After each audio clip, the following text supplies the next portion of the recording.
Estamos en el Círculo Segorvino, en este maravilloso salón del artesonado, acompañados de Antonio Querol, un profesional que está vinculado a los avances más innovadores del sector cerámico que han marcado un antes y un después en la industria. Antonio, ¿cómo fueron sus inicios en el sector cerámico? Mis inicios en el sector cerámico, digamos que fueron casi de nacimiento, porque mi padre era camionero en una fábrica de ladrillos, mi abuelo era vigilante en una fábrica de ladrillos, y luego cuando me casé, mi cuñado era alfarero, es decir, yo y la cerámica tenemos vínculos muy anteriores y muy fuertes. De hecho, uno de mis primeros juguetes eran ladrillos que yo rompía y les daba forma de coches. Luego, evidentemente, tenía claro que quería estudiar ciencias, estudié ciencias químicas, me especialicé en cerámica y como anécdota, en cerámica teníamos en químicas teníamos una asignatura que era tecnología cerámica y tan claro lo tenía yo que cursé una asignatura de la rama de inorgánicas que se llamaba Química de Silicatos, que la daba el profesor Claudio Guillén.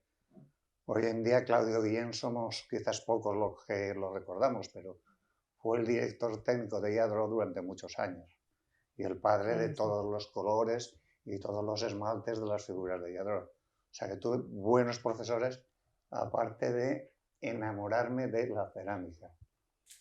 Yo siempre he dicho que para hacer un proyecto te tienes que enamorar del proyecto. No solamente te tienes que estar convencido de que alguien puede ganar dinero, aunque no seas tú, sino de que ese proyecto es necesario y dedicarle horas como un amor.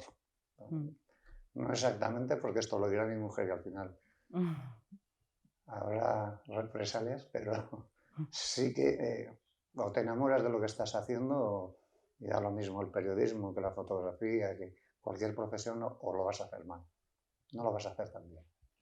Y yo siempre he querido hacerlo bien. ¿Y cómo fueron, ¿no?, esos primeros cortejos con la industria cerámica? Pues fueron divertidos. Te explico. Mi primer trabajo no fue estando licenciado, sino antes de licenciarme. En la carrera me exigían que hiciera un informe de una empresa y me fui a la empresa en la que trabajaba mi padre. Y allí les hice un informe exhaustivo, cuyas conclusiones no te voy a decir cómo fueron, porque fueron bastante interesantes para el dueño y no tanto para la empresa, para los trabajadores.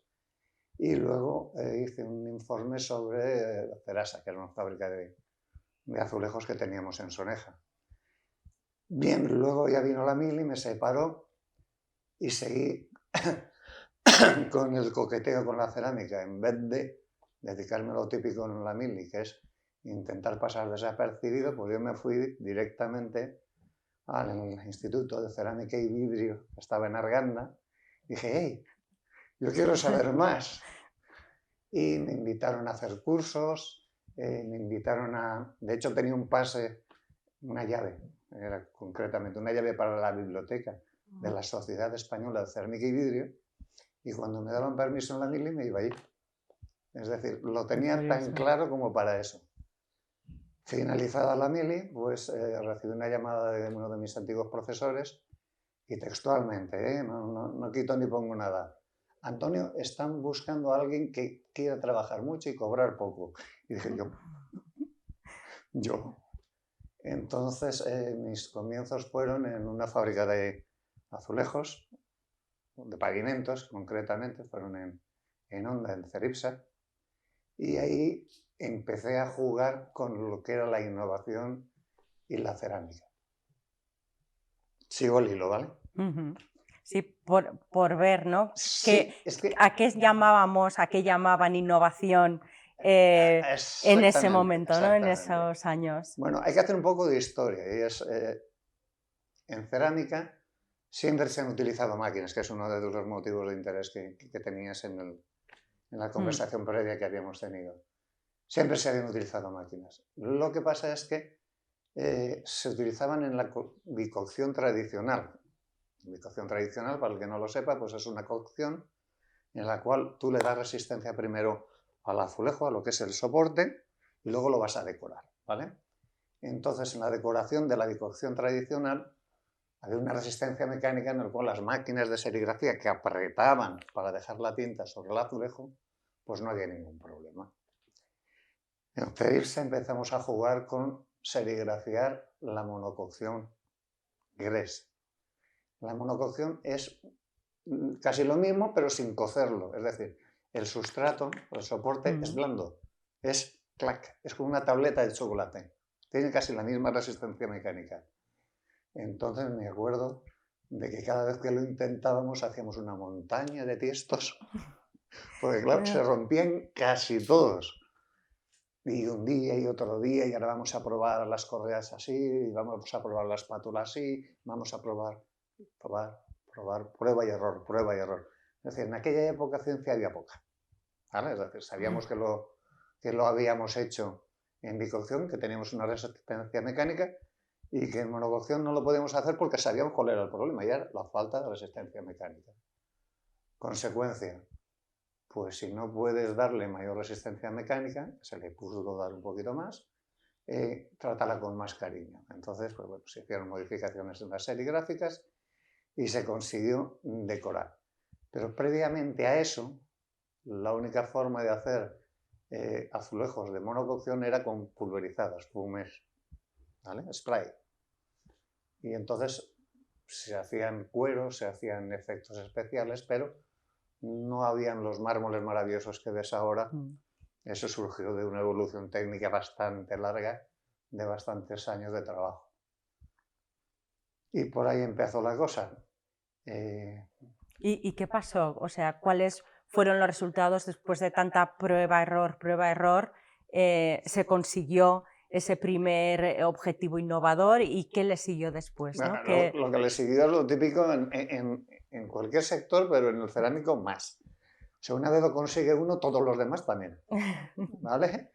Entonces, por ponerte en fechas, en el 1981, si no me acuerdo mal, que es más o menos el año en el que acabamos nosotros la carrera, se hizo el primer horno monostrato, horno de rodillos, donde se pudo hacer la primera monococción, creo que fue en Nuevo Gres, y a partir de ahí se empezó a expandir esa tecnología, primero en España y luego en España y en Italia.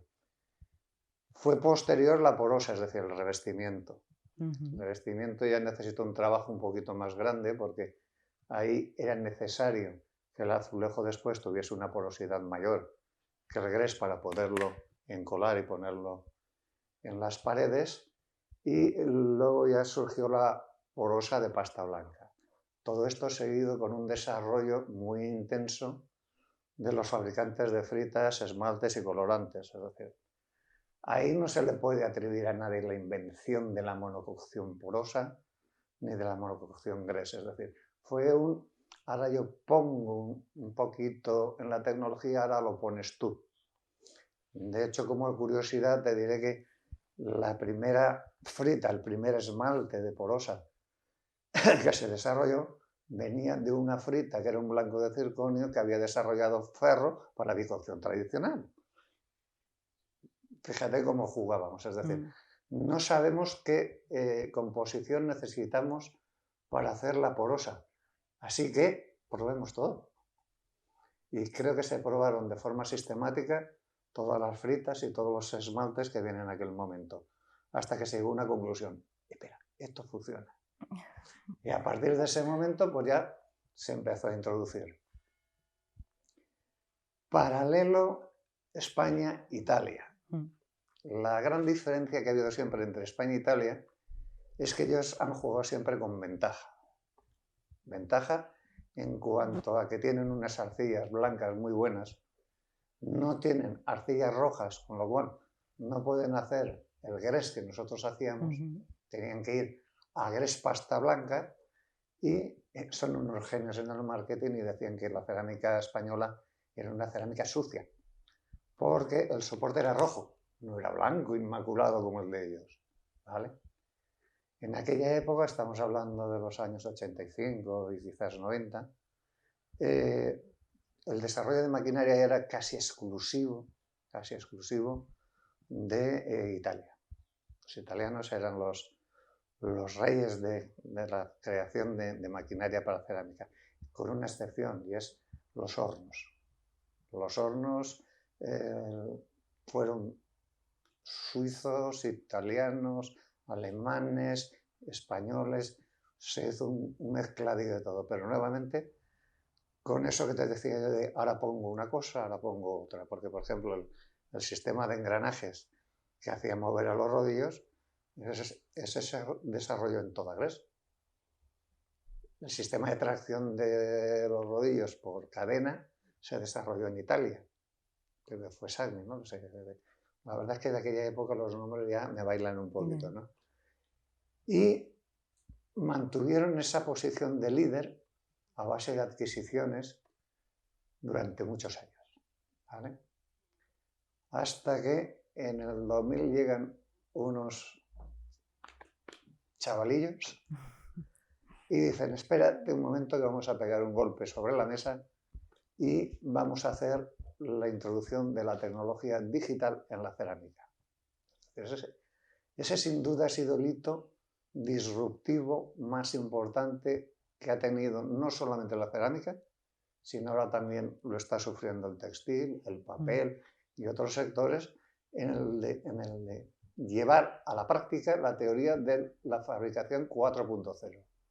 Es decir, la fabricación 4.0 llevamos décadas hablando de la 4.0 sin saber qué era, hasta que surgió la impresión digital. Vamos a ver, yo no estoy muy orgulloso del resultado porque parece que todos hagan fotocopias de mármoles.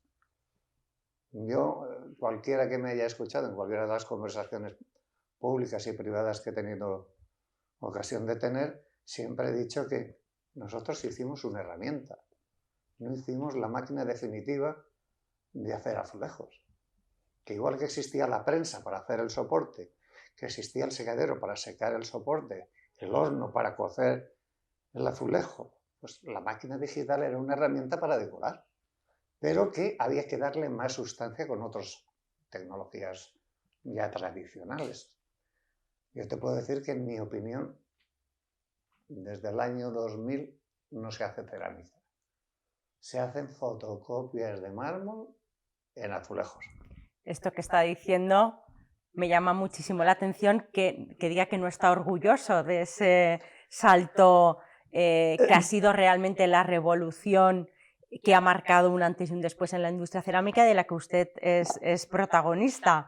Cuidado, orgulloso en la aplicación. En la aplicación. En la aplicación, no en el resultado, ¿eh? Cuidado, que son cosas muy diferentes. Y en la aplicación, ¿qué falta? ¿Qué echa de menos? ¿Qué caminos todavía se pueden recorrer, ¿no?, para mejorar esa aplicación? Mira, yo soy un apóstol de la innovación continuada y llevo muchos años diciendo de que el hacer unos mármoles muy bonitos no quita el que las tintas sean algo más que color.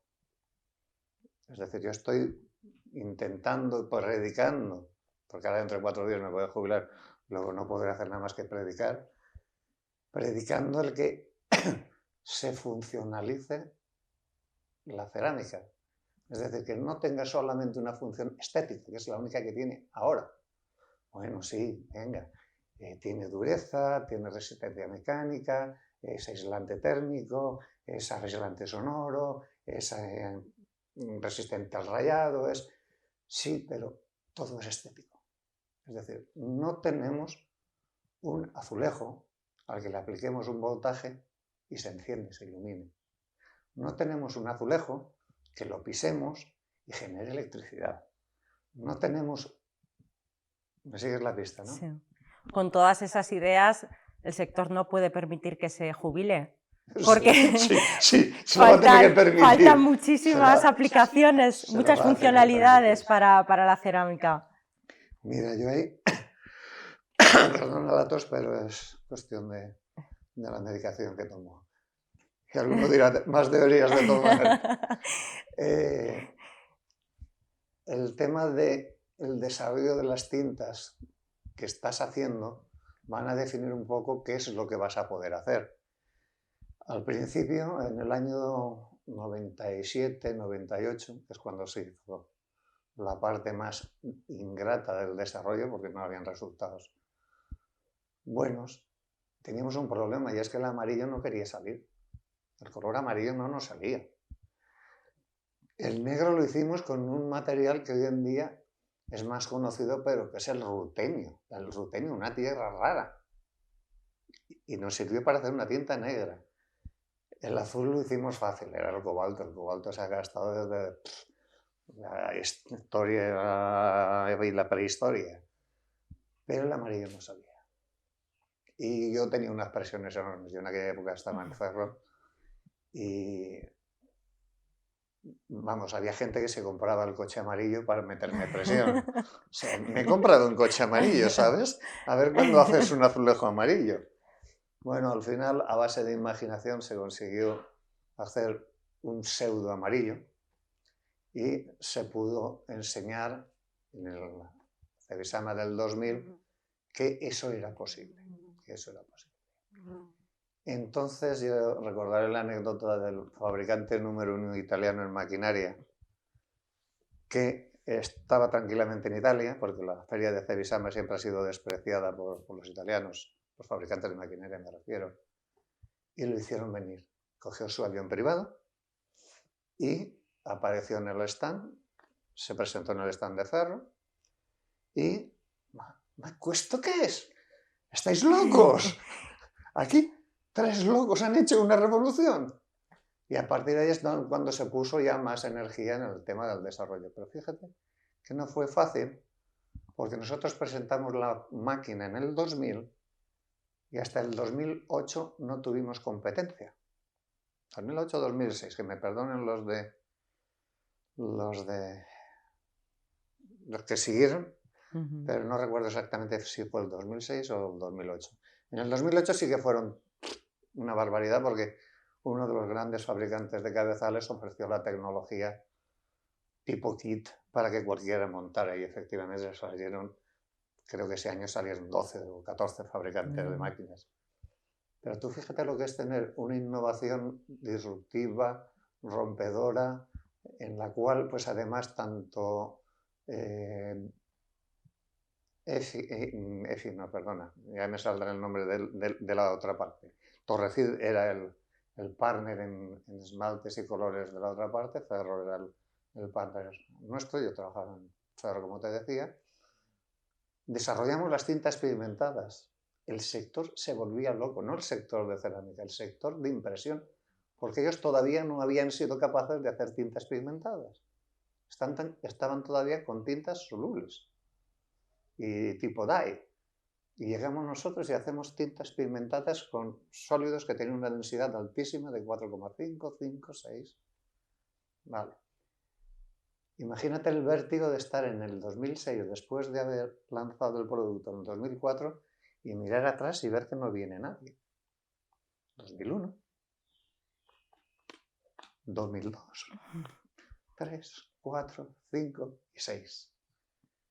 ¿Y a qué se debió, perdone que le interrumpa, a qué se La debió extrema esa dificultad tardanza? del desarrollo de la tecnología. Es decir, a nosotros nos costó porque hubo que desarrollar no solamente la tecnología de molduración de los pigmentos, sino que hubo que desarrollar los aditivos para mantener los pigmentos en dispersión, hubo que desarrollar la tecnología de molienda para que las partículas fuesen menores de 1 micra, hubo que desarrollar la tecnología de filtrado para que los cabezales no se obturasen, hubo que hacer un montón de desarrollo en el cual pues íbamos pato a pato, Torrecid, Ferro, Torrecid, Ferro. Y Gerayet, y ya me acordaré de cómo se llama el otro, pues lo siento, pero no me sale el nombre. Mira que lo he tenido en la boca años y años. Entonces, vale, luego llegaron en el 2008 toda la caterva de copiones y efectivamente cualquiera podía hacer una máquina, ¿vale? La gran diferencia está en que quien ha sufrido todos esos problemas sabe afrontar problemas nuevos. Al que le han dado el trabajo ya hecho, es decir, al que ha cogido las tintas de Ferro o de Torrecilla y las ha analizado, sabe cómo las ha hecho, pero no todo lo que hay detrás.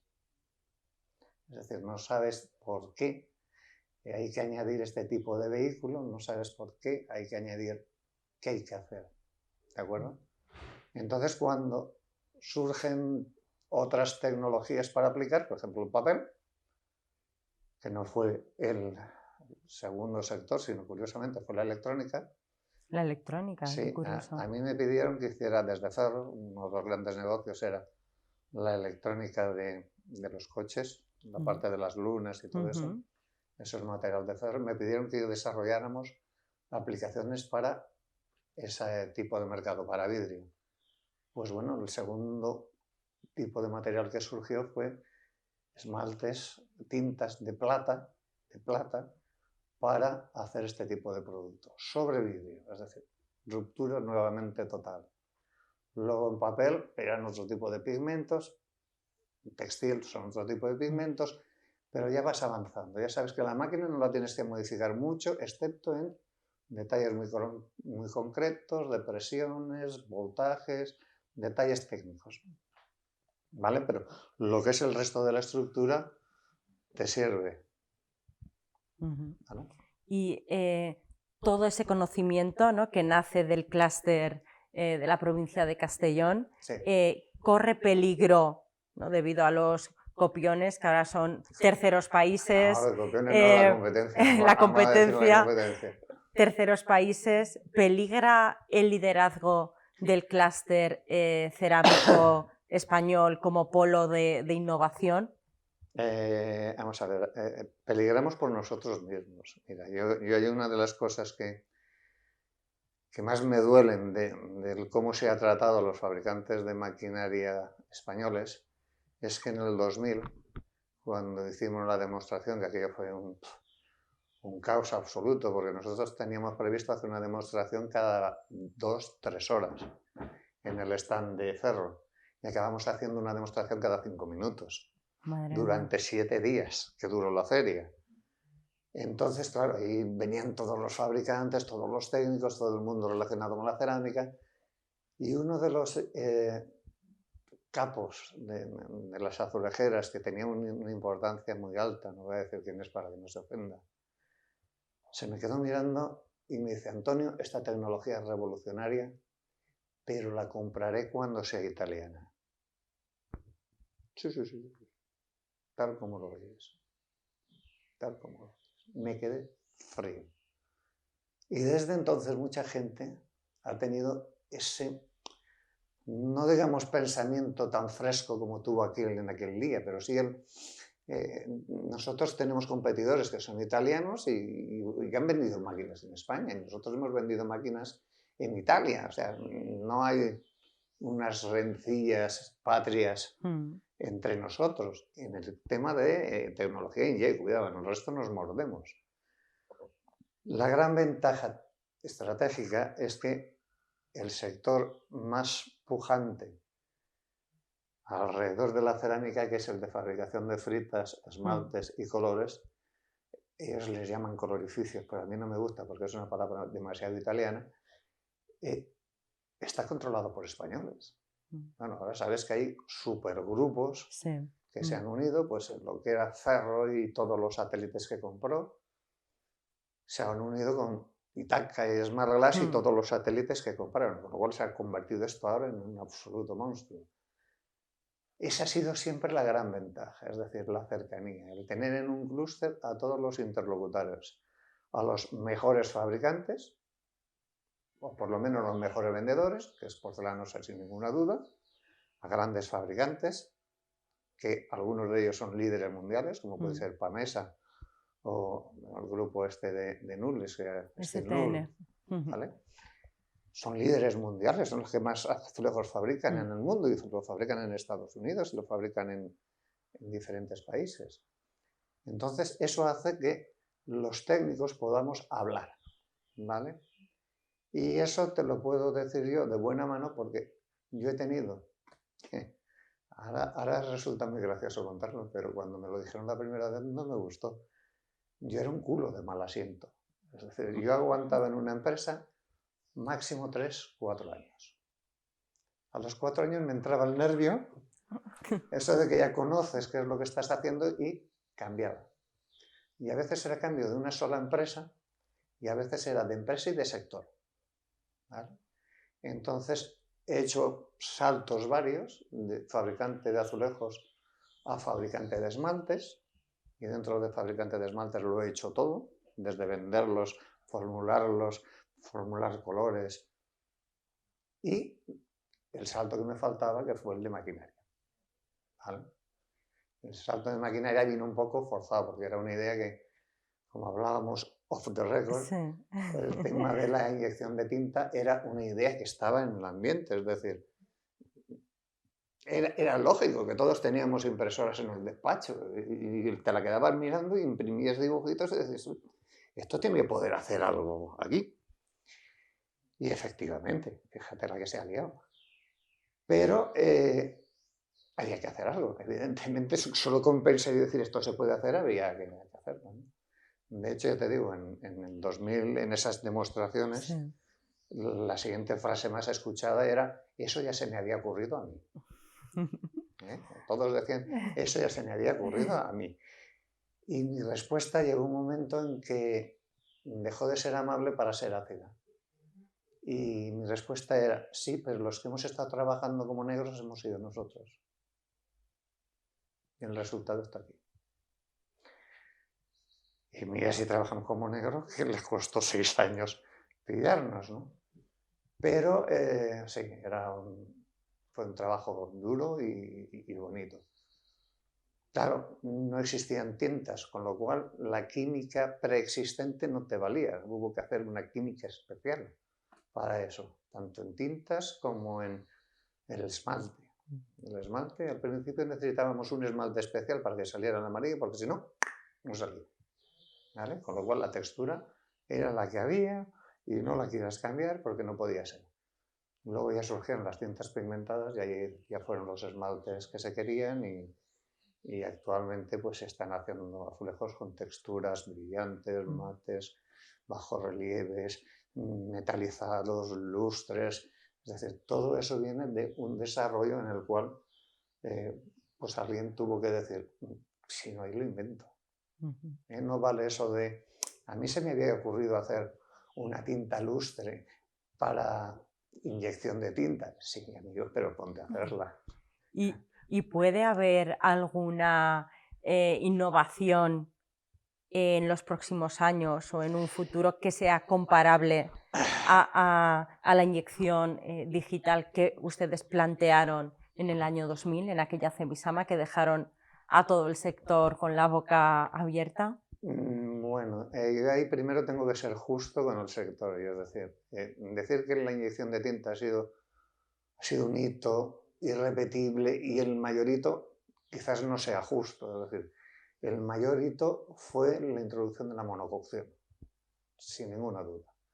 Si nos vamos más atrás, la utilización de prensas hidráulicas, pero bueno, la monococción fue un paso clave. Pasamos de hacer ciclos de horas, de muchas horas en la cocción, a costar minutos. Y yo, cuando trabajaba en producción, me acuerdo de que odiaba al que había inventado la monococción, porque antes yo trabajé también algo en bicocción, hacías una modificación en el horno y decías, bueno, pasado mañana lo veo. Claro, el tiempo de respuesta del horno eran un par de días. Te ibas a casa tranquilamente y a los 2 días ibas a ver qué había pasado. Pero con monococción hacías una modificación en el horno y a los 20 minutos lo tenías fuera.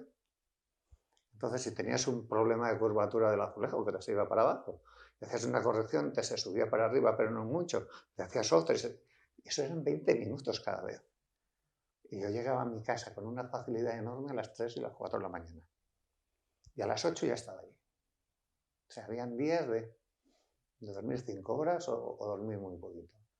Te puedo contar la anécdota que no sé si será mi récord o el récord del sector, pero mi récord es no salir de una fábrica de azulejos en 7 días. Madre mía. Detrás, ¿Y en qué estaba inmerso en esos 7 días? En una puesta en marcha, en poner en marcha una planta que nunca había una funcionado. planta aquí en Castellón, en el en Betxí, exactamente en Betxí. Cuando no fallaba la prensa, fallaba el secadero. Cuando no fallaba el secadero, fallaba el horno. Cuando no se enganchaba la clasificación. Y cuando ya lo tenía todo rodando, se averiaba la prensa. Era Todo así, encadenado. así todo el día y así toda la semana, hasta que al final conseguimos que todo aquello funcionara. ¿Vale? Y ahí yo tengo una anécdota personal muy bonita. Y es que la gente hacía doble turno, me veía mi involucración, por eso al principio decía lo de enamorarse del proyecto. Sí. Veían mi involucración y cuando ya conseguimos que la planta estuviese estabilizada, desde la dirección me dijeron, oye, que te pasen las horas y pagamos las horas extras. Reuní a la gente y les dije, oye, pasarme la relación de horas que habéis hecho durante esta semana, que dirección quiere pagarosla y además pagarosla bien. Y me dice uno de los encargados, ¿tú cuánto vas a pasar? Yo, es parte de mi trabajo. Y dice, no, ¿cuánto vas a pasar? ¿Cuánto te van a pagar? Yo, pues, a mí me van a pagar el mes como siempre. Y la respuesta que me desmontó y hasta me haría llorar ahora es, si tú no cobras, nosotros tampoco. Y no cobro horas, nada. Bueno, sí, luego conseguí cobrar las horas. Pero la respuesta fue, si tú no cobras, nosotros tampoco. Es decir, si te involucras y te empeñes en no ser un jefe, sino ser un líder, que es lo difícil. A este sector le falta innovar en eso, en liderazgo. Eso es muy importante.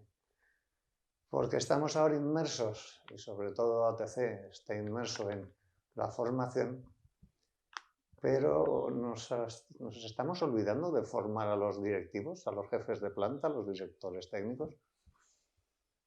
No sé, yo quizás provenga de la primera generación a la cual la recibieron un poco de mala manera, por decirlo de alguna forma, en las fábricas de azulejos. Nos llamaban los de la bata blanca, como si no hiciéramos nada. O sea, los de la bata blanca ahora vienen, hacen sus 8 horas y se van. Claro, a la que esa primera jornada de técnicos vieron el nivel de implicación que te estoy diciendo, pues eso ya movió a que tengamos ahora unos técnicos y unos directores técnicos con una formación muy elevada. Pero no es la mayoría. No es la mayoría. Y eso hay que mejorarlo un poquito. Innovaciones en cerámica, pues mira, hay una que, y miro a la cámara fijamente, o innovamos o morimos, que es el tema del consumo energético. Es decir, la cerámica es una consumidora nata de energía, sobre todo gas. Y al precio al que está el gas, amigos míos, o inventamos algo, o vamos a tener que hacerlo de plástico, que es una idea, no es una idea nueva, siempre se han llamado composites, mezclas de cerámica con otras cosas. Se puede cocer a baja temperatura, para eso hay que formular las pastas de otra forma. Se puede bajar el peso de los azulejos, para eso hay que innovar de otra forma. Se puede, es decir, hay que hacer cosas, claro que hay que hacer cosas. Pero si queremos que además no se nos coman, porque el pladur se nos está comiendo, todos los materiales de interior se nos están comiendo, el papel pintado se nos está comiendo sectores y nos estamos perdiendo la parte más sustanciosa de la colocación de la cerámica. Los exteriores. ¿Cuántas fachadas de cerámica estás viendo tú que se colocan últimamente? Poquitos, muy poquitos. ¿Por qué? Porque tienen un problema de fijación a la pared que hace que se caigan por el enorme peso que llevan. ¡Joder! Reduzcamos el peso. Reduzcamos el peso, reducimos el consumo energético y hacemos unos azulejos la más de chulos. Pero aprovechemos y funcionalicemos. Hagamos que ese azulejo de exterior capture el NO y lo convierta en NO2 y entonces no sea tan tóxico, el CO lo convierta en CO2. Ahora me entiendes por dónde iba con lo de la funcionalización, ¿no? Básico, es decir, es básico que reduzcamos de alguna forma el tema de consumos energéticos. ¿Y será capaz, Antonio, el sector de subirse a ese tren en marcha con una Unión Europea que fija unos objetivos ya para el 2030 de unas exigencias medioambientales que la industria está pidiendo una ayuda en el sentido de dar unos plazos más sostenibles, ¿no?, para poder cumplirlos y evitar una deslocalización o la desaparición del clúster en Europa. Uf, ahí has tocado tú muchos temas, ¿eh? Por un lado está la deslocalización, es decir, ahí la Unión Europea, yo en ciertas cosas, en bastantes cosas soy euroescéptico y además enérgico. Porque, vamos a ver, si tú quieres que una fábrica española no contamine, no emita CO2, consuma muy poquito y sea ecoeficiente, no dejes que se importen azulejos hechos en China contaminando todo lo que no está en los escritos, a nivel de aguas, a nivel de gases y a nivel de... Estamos importando azulejos de Marruecos, leche que está contaminando. Contamina, claro, todas las fábricas de azulejos contaminan. Lo mismo pasa con los frutos, es decir, aquí estamos hablando de no echar nitratos, no echar abonos y ahora venga frutas de la Guayana francesa, o somos estrictos en que las normas de obligado cumplimiento para los productos nacionales tienen que serlos para los importados. ¿A qué estamos jugando, señores? Luego me dices la deslocalización. Vamos a ver, yo soy Fernando Roch y tengo que fabricar en Brasil y me voy a Brasil. ¿Por qué? Pues porque aquí no me admite más CO2 la cuota de CO2 que me dan, que encima me la cobran. A Brasil no.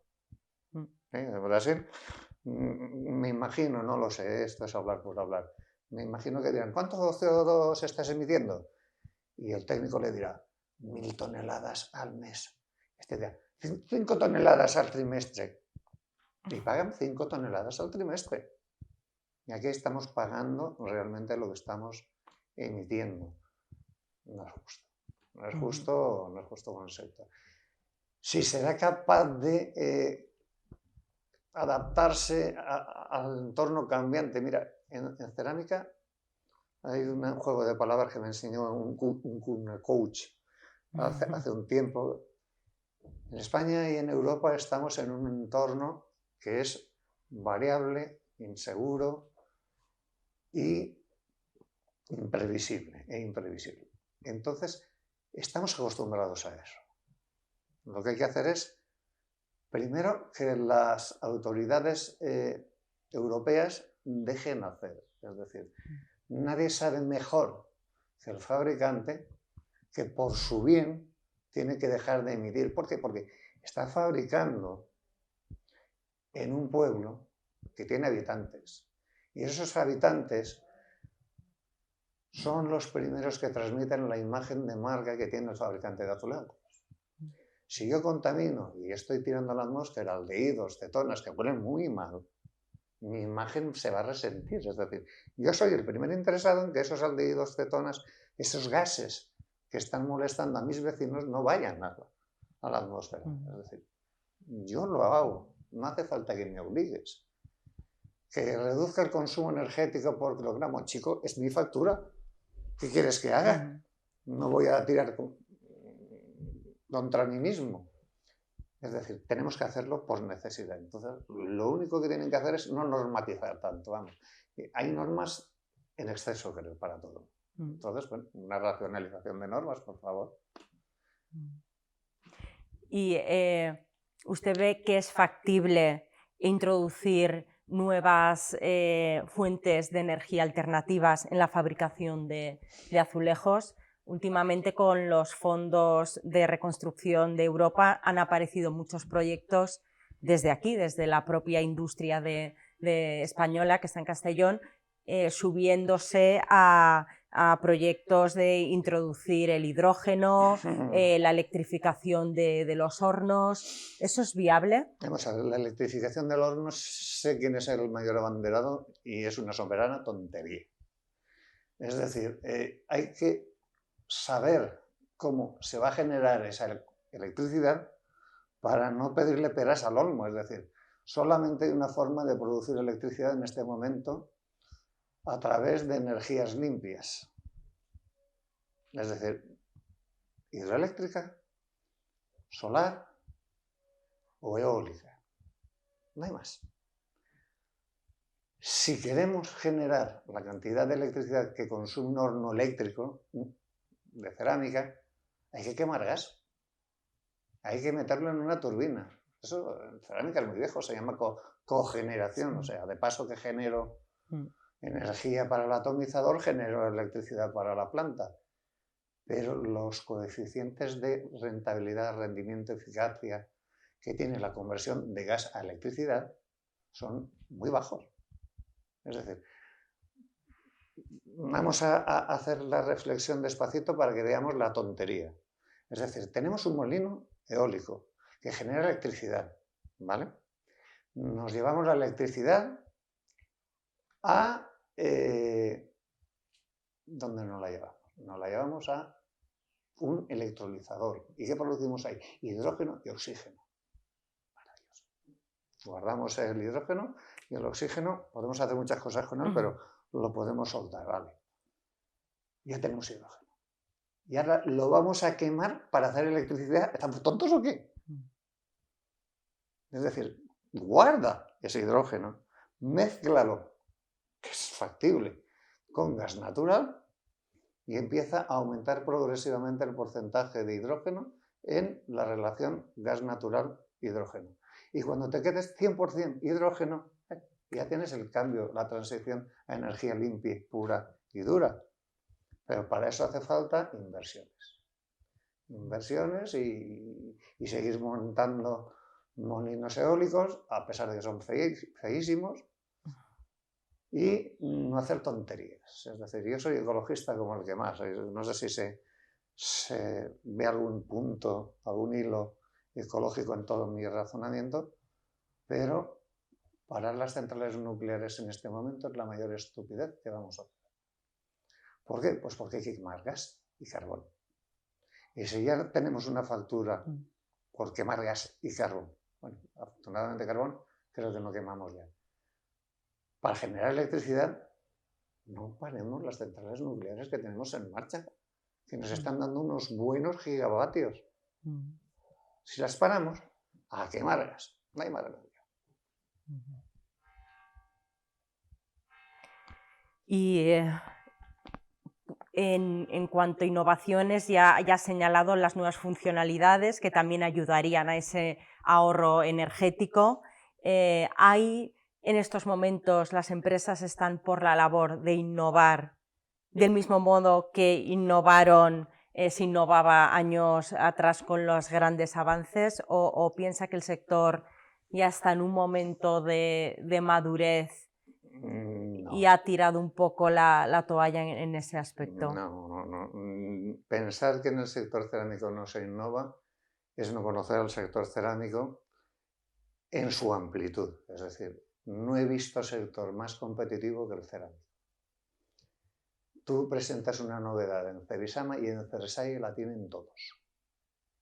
Es decir, la velocidad de transformación y de adaptación de cualquier nueva idea es ya. Es así de real. Están todos innovando. Yo en mi última faceta, en los últimos 4 años, aparte de ser miembro de la ABI, miembro asesor de la UGI y todas mis historias, pues también soy asesor de empresas. Y te puedo decir que están llenas de ideas, llenas de proyectos y además proyectos ilusionantes. Para todo.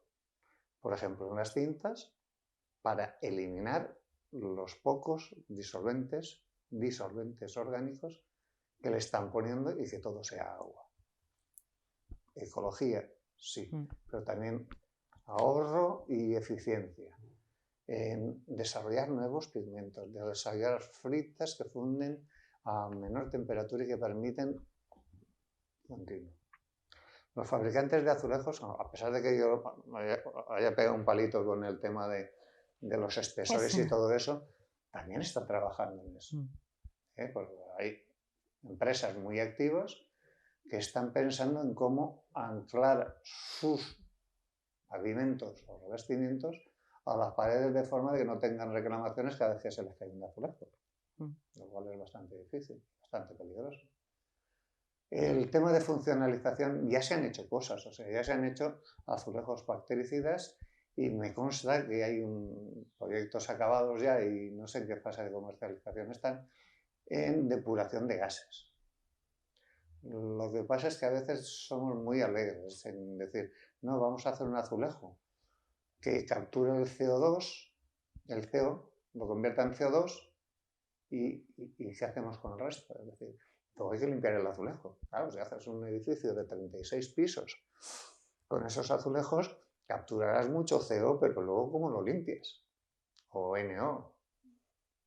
Hay que pensar en problema, solución y solución de los problemas que te da la solución. ¿Entiendes? Entonces sí que hay grandes novedades, quizás no sean tan llamativas.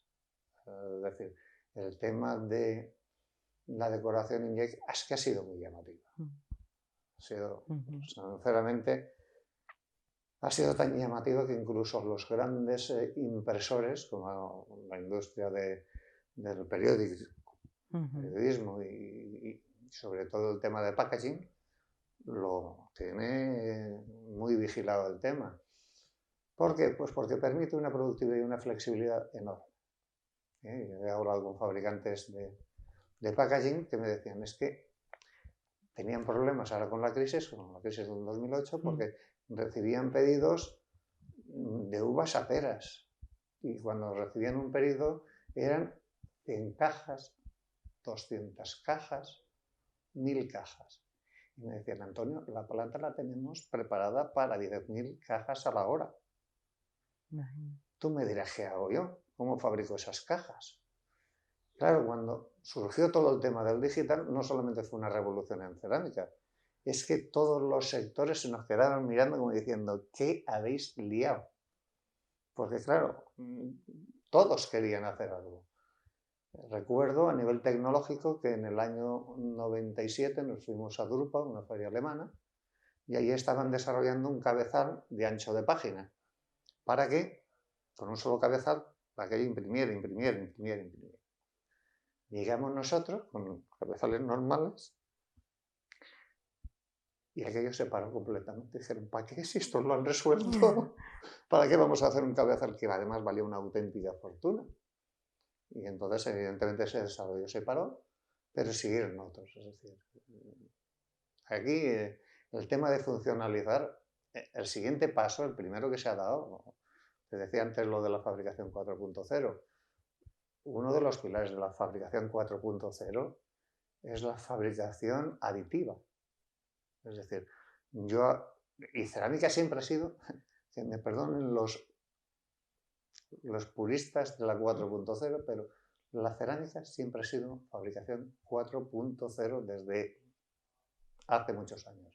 ¿Por qué? Porque somos aditivos, es decir, primero ponemos el polvo atomizado y lo prensamos. Después lo secamos y aditivamos el engobe. Y después aditivamos el esmalte, ¿vale? Y mientras se nos va secando. Y después aditivamos, ponemos una aplicación sobre del decorado. Y después aditivamos la granilla. Y después todo eso lo cocemos. Fabricación aditiva pura y dura. Es decir, una cosa, otra cosa, otra cosa, otra cosa en el soporte, sin parar, ¿vale? Entonces, el colmo es la fabricación 3D, que tiene una potencia enorme. Yo he tenido la suerte de trabajar en los últimos 2 años haciendo diseño y luego haciéndome las piezas y dices, a ver, esta pieza es imposible de fabricar de otra forma. Una que tenga un orificio dentro. ¿Cómo has llegado ahí? O sea, no hay herramienta que sea capaz de fabricarla. Bien, todo eso se puede conjugar. Si eso lo juegas con cerámica y estás haciendo cosas, no quiero dar mucha pista porque eso lo tengo que vender yo. Estás haciendo cosas, pues evidentemente te van a surgir resultados. Una idea gratuita, y esa la he soltado ya varias veces. Si tú coges y aditivas el engobe, una capita de plomo, una capita de circonio y una capita de titanio, o todo juntito mejor, y a eso encima le pones una cristalina y coges y pones unos electrodos. En las puntas tienes P, plomo, C, circonio, T, PZT, un piezo eléctrico. Cualquiera que lo pise va a generar la electricidad. Eso lo puedes hacer en un azulejo. No voy a decir cómo hay que hacerlo, pero se puede hacer. Si a eso le adaptas un LED, un OLED, al mismo tiempo que lo pises, se puede estar encendiendo, de forma que tú puedes tener tranquilamente tu pasillo, olvidarte de las luces de arriba, porque conforme vas andando te se va iluminando el pasillo. Y algo que explica tan fácil como no lo hemos visto ya en ferias o en exposiciones cerámicas. Porque no es tan fácil de hacer. Porque así oído es sencillísimo. No es tan sencillo de hacer. Además, hay que montar grupos multidisciplinares para hacer eso. Y luego hay que perder un poco de prejuicios. Hay que perder muchos prejuicios. En casi todos los sectores hay prejuicios a mezclar cosas. Es decir, los que imprimen packaging en cartón son muy reacios a hacer insertos de plástico, ¿vale? Curiosamente, en packaging el brillo es calidad, ¿vale? Entonces parece un contrasentido que una cosa que da brillo, pues tú no quieres ponerlo, pero bueno, es tu problema. En cerámica, poner sobre la cerámica plástico es tabú. Es decir, ¿qué estás diciéndome? Y curiosamente muchos lo están gastando, porque los que fabrican porcelánico hacen una aplicación de cera, luego la pulen y meten esa cera en los poros, con lo cual lo hacen impermeable y más difícil de ensuciar. Vamos a ver, ¿y qué problema tienes tú en que esa cera sea un material luminiscente? Que tú le apliques un voltaje y se encienda. Bueno, hay problemas técnicos, evidentemente, pero como conceptual hay un montón de cosas que se pueden hacer. El tema de que sea antimicrobiano. Yo recuerdo una discusión de estas en una charla que me tocó dar, que todo el mundo me atacaba por lo mismo. O sea, es que no potenciamos los azulejos a bactericidas. No es que tú no lo potenciamos, es que el azulejo bactericida tiene un problema y es que hay que colocarlo en la pared. Y no hay más remedio que ponerle una junta. Y la junta no hay más remedio que se ensucie. Y se ensucia, ¿para qué quieres un azulejo bactericida si se ensucia la junta? Es decir, lo que te decía, hay que pensar en cuál es el problema, cuál es la solución y cuál es la solución de los problemas que te da la solución. Entonces, a veces no se ven novedades inmediatas porque las soluciones a esas soluciones son más difíciles de lo que parecen. O no existen. Para ir ya terminando, Antonio, me gustaría que nos explicara o que compartiera con nosotros en todo su proceso por la industria cerámica el momento más grato, ¿no? De aquello de decir, madre mía, después de tanto tiempo de trabajo, tanto esfuerzo, algo que realmente le haya llenado, y al contrario, algún momento que seguro que también los habrá habido después de horas de trabajo y de esfuerzos, de incluso decir, bueno, pues yo casi que me voy a otro sector, que esto de la cerámica es un poco ingrato. Yo tengo una frase que la digo con relativa frecuencia, y es que a mí me han dicho muchas veces que tengo que escribir un libro, precisamente por las vivencias de haber estado en fabricante de azulejos, fabricante de esmalte, fabricante de maquinaria. Yo siempre digo que el libro se va a titular Yo, la cerámica y la madre que nos parió a los dos. Entonces, mira, yo de gratificante te voy a dar dos. Es decir, uno evidentemente es el de la tecnología Inject. Ha sido lo más bonito que se podía hacer. Además lo hicimos bien, lo hicimos efectivo y estoy muy orgulloso de haber participado en eso. Y el segundo mejor recuerdo, curiosamente, y eso cuando lo lean o lo escuchen, gente del sector se van a sorprender, fueron los 10 años que pasé en Todagres. Y fueron 10 años cuando a mí, poco antes me llamaban Antonio el Breve, y esto requiere una explicación. Estuve 10 años y en 10 años tuve algo así como 23 gerentes. Madre mía. ¿Qué años fue? ¿Qué periodo fue esos 10 Fue años? 88, 94, si no me equivoco más. Alrededor de esos Alrededor años, de, sí. ¿vale? Eso lo tienes Sí. en las notas que tienes, lo tienes apuntado. ¿Por qué? Porque una de las cosas que aprendí es cómo manejar en diferentes situaciones y desde diferentes puntos de vista los mismos problemas. Los problemas eran los mismos, es decir, con tantos gerentes, cada uno era de un padre y de una madre, y cada uno tenía una solución completamente diferente. Y si me fui porque al final aquello lo llevaron prácticamente a una bancarrota, tanto cambio de dirección, y ahora vamos para aquí y ahora vamos para allá. Entonces, para mí fue un máster. Yo hasta dejar todo, me preguntan, ¿pero por qué cambias tanto? Y digo, pues yo estoy haciendo una colección de másters y encima me pagan, ¿vale? Esa fue la época más bonita. ¿Por qué? Porque mientras el gerente se enteraba de qué estábamos haciendo, nosotros hacíamos. ¿Entiendes? Entonces, yo llegué a la empresa y la empresa compraba un 100% de sus esmaltes, tintas y productos intermedios externamente. Cuando me fui, el 100% lo hacían internamente. Eso fue para mí, fue satisfactorio, es decir, voy a diseñar un modelo y desde el principio hasta el final todo va a ser exclusivo de Toda-Gres. Y de hecho habían azulejos que salieron al mercado, los intentaban copiar y no había manera. ¿Por qué? Porque lo único que fabricaba ese esmalte era Toda-Gres. Y el más frustrante fue Echazul, que fue ese que te digo de las horas, porque después de tanto luchar, no se pusieron de acuerdo los accionistas y se fue a la quiebra. En fin, no era accionista yo, afortunadamente, con lo cual, pues bueno, me dolió mucho, pero... Y de decir me voy a mi casa y no quiero saber nunca más de la cerámica, no ha sucedido todavía.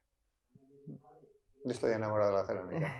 Y ya la última, si no quiere añadir nada más, ¿cómo ve el futuro de la industria y del clúster, ¿no? Tal y como lo entendemos en estos momentos? Bueno, empecemos que la palabra clúster no me gusta porque parece que sea algo cerrado y no es tan cerrado. Es decir, curiosamente a la cerámica se le atribuyen méritos que no son propios. Es decir, la prensa hidráulica no se inventó para cerámica, se inventó para chapa.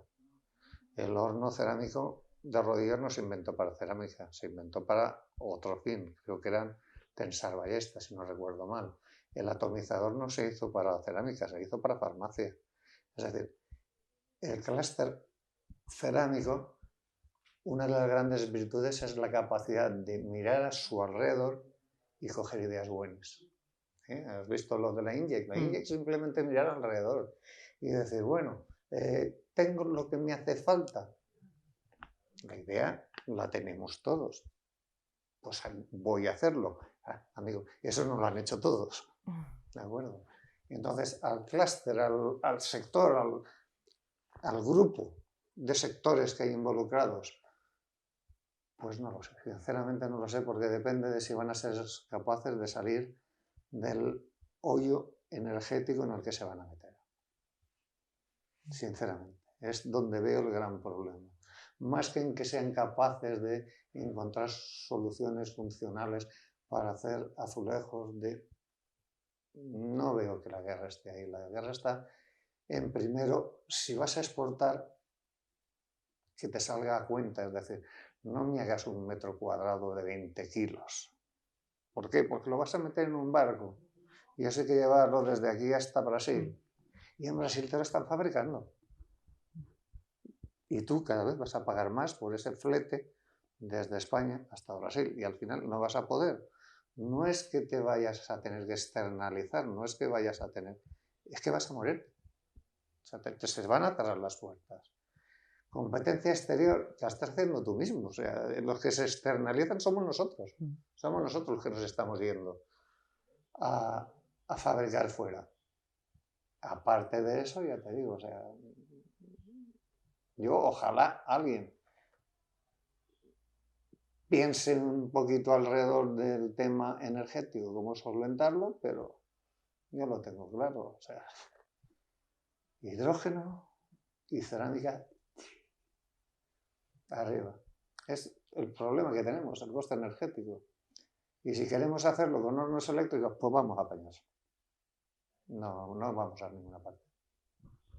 Pues Antonio, muchísimas gracias. Yo después de esta conversación me quedo más tranquila porque sabiendo que hay profesionales como usted que han hecho, ¿no?, que la industria esté donde ha llegado, seguro que el futuro, aunque pintan bastos en muchas materias, la energética sobre todo en estos momentos, son problemas que se pueden abordar con innovación y trabajo.